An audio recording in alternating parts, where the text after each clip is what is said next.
So it's the middle of May, and in 5 to 6 weeks we'll be heading up north to Washington State to the 4th annual Titan Grand Prix. And I took this car last year and it did well, but I didn't have time to really finish detailing it the way I had originally planned.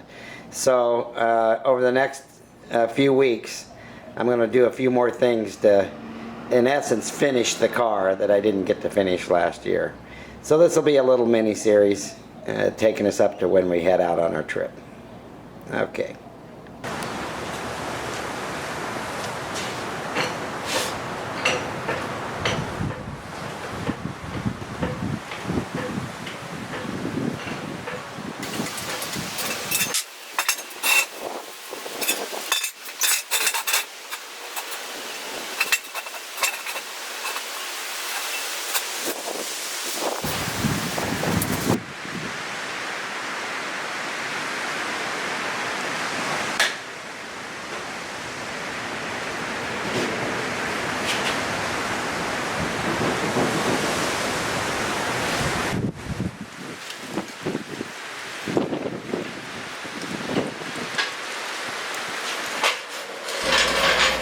Okay, I've got it up on jack stands, got the wheels off, and I'm going to continue the disassembly. I'm going to pull this grill off and take the front axle off. I'm going to remove the rear cover, take the engine out. So quite a bit of work to do, but it'll be fun. I'm looking forward to it. Alright, I'm making some progress. We got the rear cover off. Boy, this thing is dirty. But it's had over a year of running around. I haven't had it apart since, so took the front axle off, took the grill off.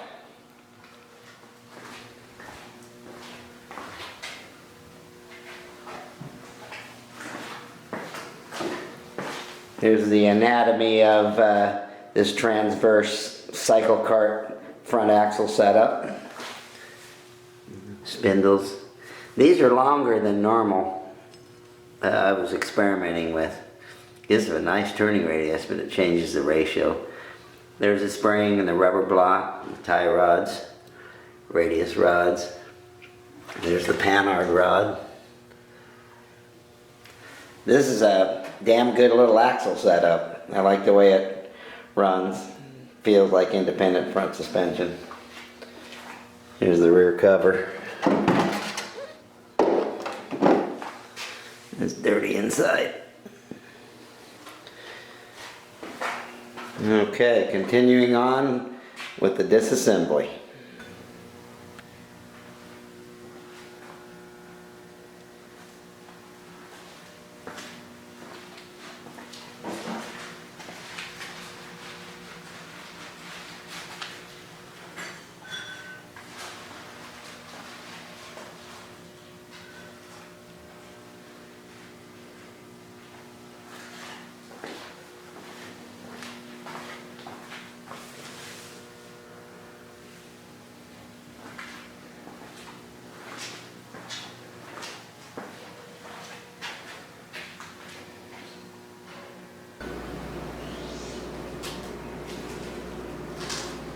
Okay, work is continuing on disassembly, coming along pretty good.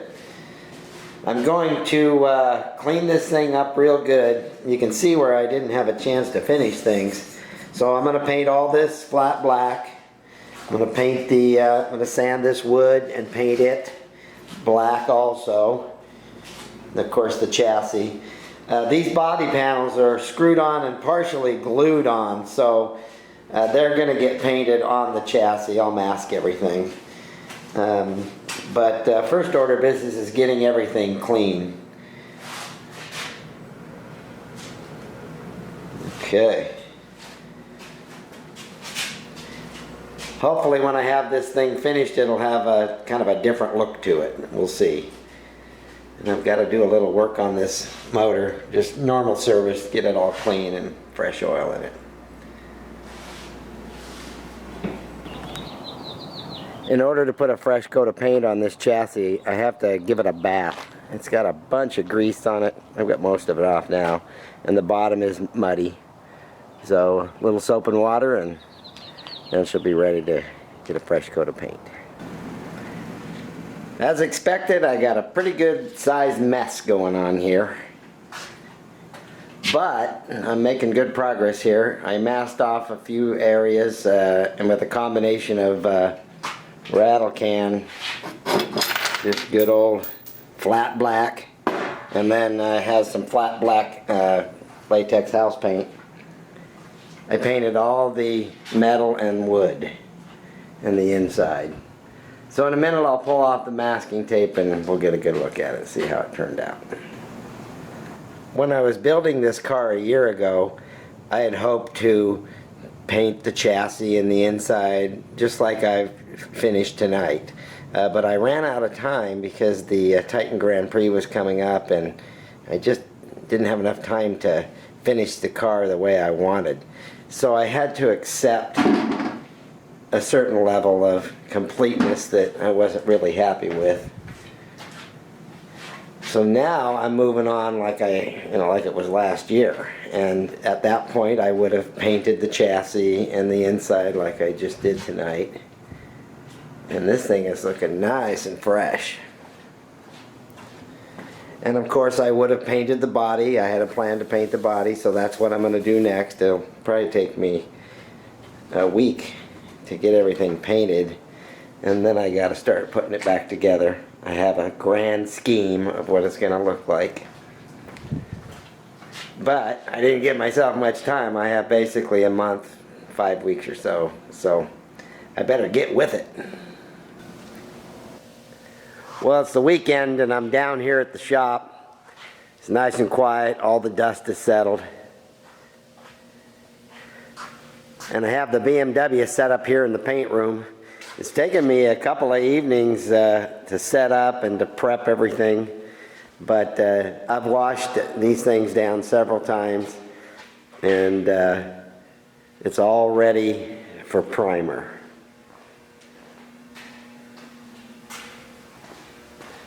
So I'm using PPG brand. Over the years, this is the brand I've ended up going with. It's damn expensive, but it goes on well and it has a durable finish that lasts for years. So anyway, I'm using this epoxy primer right here. I have a little data sheet on it. Normally I use K36, but spraying over aluminum, they recommend I use an epoxy primer. Then I'm reducing it with DT885, which is for hot temperatures because it's kind of warm right now.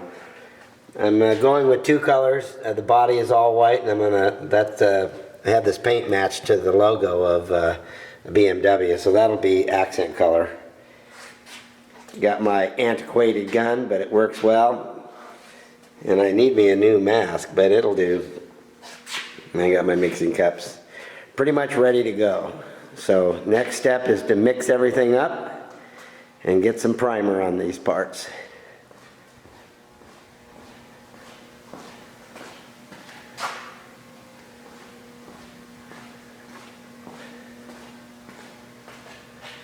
Okay, let's get to it. Okay, I'm going to mix up the paint now. I've already sprayed the primer.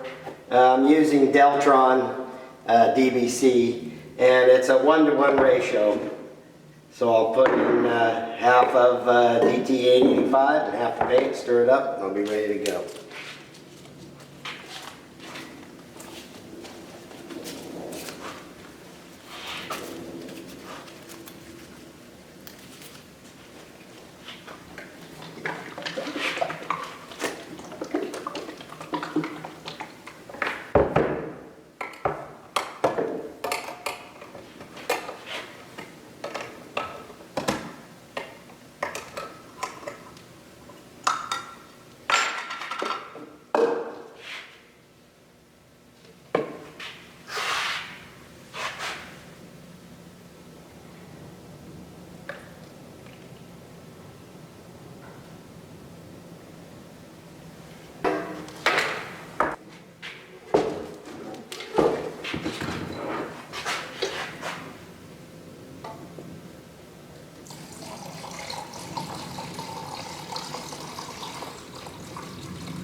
Okay, I finished painting the white, and within an hour of shooting that, I shot the clear. So it's the next morning, and everything is dry and nice and shiny. I love that base coat, clear coat. Went on pretty good. Got a nice sheen to it.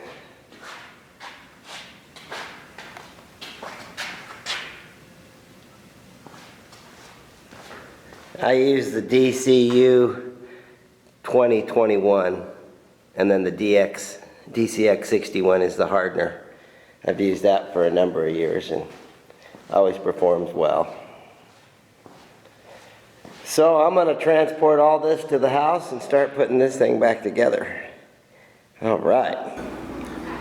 Okay, I spent the better part of the morning getting everything back over here to the house. I took the masking off and I'm putting in the brake rod and throttle rod. Then I'll start putting the body panels back on. Got all the parts and pieces over here. Here's a steering wheel we made down at the shop. It's going to go on it. That's walnut, solid walnut. So things are definitely shaping up. So I need to get these internal components, the brake and the throttle and the engine in place before I put the body panels on, just to make it easier. But I've improved on this bracket here. I welded on this tab and another one right over here, because this is bolted into the plywood and it was starting to flex because people really stomp on the brake pedal. So now I've stiffened that up. That's a nice improvement. Didn't take long to do. So next order of business is to get the engine cleaned up, the oil changed, and into the cart so I can start putting the body panels on. Okay, it's time to clean up this engine. I have some brake cleaner and carb cleaner here. I'm going to use the brake cleaner to clean this filter. I have some lacquer thinner there and a brush. I get all the grease and oil and dirt off of it. Then I'm going to change the oil and should be ready to put back inside the cart. Shouldn't take me too long. I figure a half hour. All right.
Alright, I have the engine installed.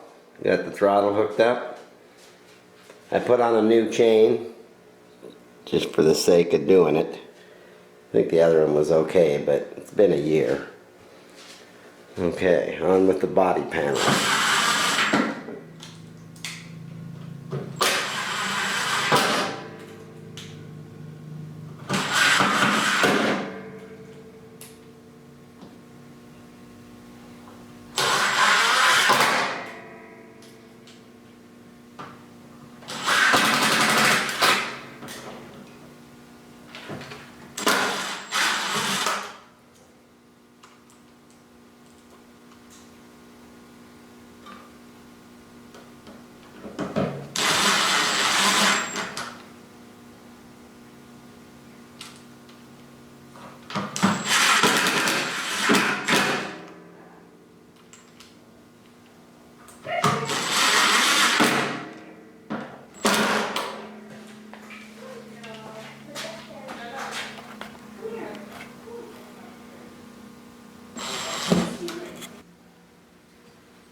Things are shaping up pretty good. Starting to take on a nice look to it.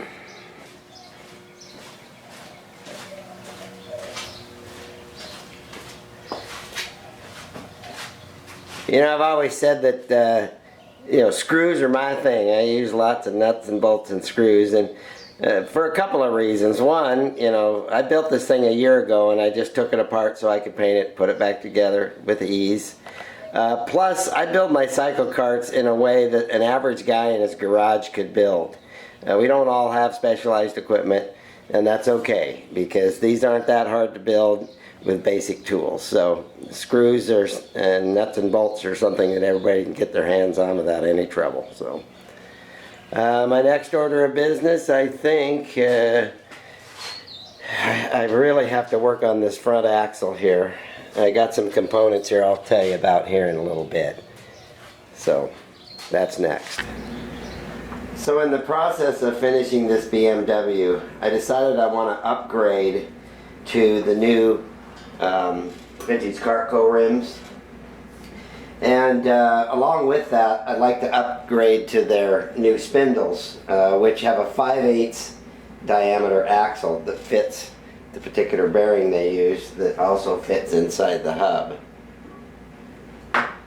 So what I've been using is the go-kart.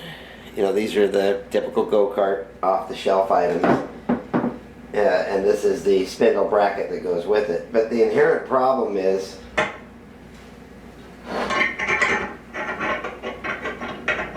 that these threads are right here. They make contact with the spindle bracket. So what you get is this flat spot here, worn down. and then the whole kingpin becomes sloppy. And so I want to improve on that. Get rid of this. Now on the vintage Cartco spindle, they're a completely different size. They're taller. You can see the bracket here is bigger, but it's the same size kingpin. So my thinking is I will cut this down because I really don't need to change this bracket here. I'd have to cut that off and weld this on, and it's just way too big. Because I need this arm here to line up with the tie rod. So my thinking is so that I can go to the new size rim, the new rim with the new axles and bearings, I'll have to cut this down and add my own arm. Basically configured like this. We'll see how it turns out. I have an idea how to do it, but basically I use my bandsaw to cut through that initially, and then I'll have to refigure out the bracket. Now, if you guys decide to go with the vintage Cartco spindles, that's good because then you can use the brand new rims. And the anatomy of this setup is they start with this spacer that goes on first. Then the bearing would be inside the rim. Then you have the spacer, so crush sleeve, I guess you could say, so that you can tighten it down. This spacer right here fits inside this bore here, just drops in, so that this bearing will remain flush to the top of the rim. So that just spaces it from being driven too far down into the rim. So that goes on. Then the other bearing. Then this is the outside, and then the nut. And then they're drilled for a cotter pin. So it's a pretty sweet setup, I have to say. They've spent a lot of time and effort developing this spindle, and truthfully it's the only one on the market in the United States that's designed for a cycle cart. Now they've this is metamorphosized. This is their third version, and because they broke a few of these axles and they broke a couple of these arms here, so now this thing is battleship quality. It is seriously built. So that's my main goal, is to convert the spindles on this axle so that I can use the new rims and bearings and spindle. Alright, so that's what I'm going to do here. I've thought about this for a few days, and I'm going to make my first cut and see if I can get this thing to work. Painting the car was the first big job. Reconfiguring this axle is the second big job on this. And in the process, I'm going to make some new radius rods. We'll get around to that later. Okay, moving on. Okay, so I wanted to talk about this, these radius rods. So I'm going to change the design. This is a threaded rod inside a steel tube, and they held up pretty good, but we run over rough ground, and I actually broke both of them and have repaired them. So I just cut them off with the bandsaw. So those are gone, and I'm going to keep these brackets here because they're on there nice and stout, and I'm going to graft on. This is 3/16 by probably 1.5 or 1.25. That'll get welded on, and then there'll be a simple loop that'll bolt into this bracket right through here. The heim joint will go away. I put these on there thinking there'd need to be an adjustment, but I'll clamp this axle to the chassis and be able to fabricate the new rods exactly the right length. So ultimately this axle is going to be painted, and it's Friday afternoon after work, and this is going to be a weekend endeavor. Here's my little short list of things I have to do. I have to finish prepping the axle so I can put some primer on it. That'll expose any rough areas, and so I want to get it to look nice so it'll take paint. Then I'm going to clamp it, I'm going to install it on the cart and clamp a spacer in there so I can get the measurements to fabricate and weld the radius rods. Then I'm going to cut down the spindles. I'm going to install them and test fit them so I can measure for the new arms that attach the tie rods. Then I have to take these bolts and thread them to a certain point and then cut them off, avoiding having the threads in the bushing. So that's a weekend's worth of work. I'm looking forward to it, and I'll take little short videos of the process as I go along. All right. Okay, step one is done. I have the axle primed and ready to go. So once it gets dry, I'm going to install it on the cart so I can start figuring out the fabrication.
Okay, I have the front axle installed, mocked up, so I can work on these spindles and radius rods. So I'm going to put a spacer in here. I'm going to move the pannered rod, put a spacer in here. In essence, the same spacing as up here, so that I know that the axle is plumb. Then I can get a measurement, well, plumb and square to the chassis. Then I can get a measurement from here to the brackets and get the radius rods. They should theoretically be the same length. Okay.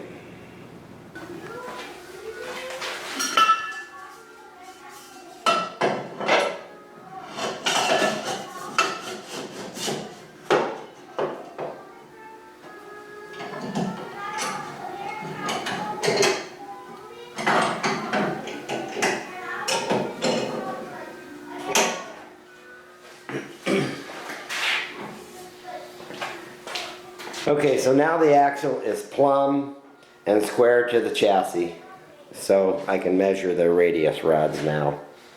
I'll probably make some cardboard templates. I think that's the way I'll go. Okay, you can see how I can make this work if I cut this down and modify the bracket. So, just a couple measurements and start cutting. So this video is already running 30 minutes long. This is going to be a two-part video. So this will be the end of segment 1. And in segment 2, we'll do all this fabrication and finish everything. Okay, thanks for watching.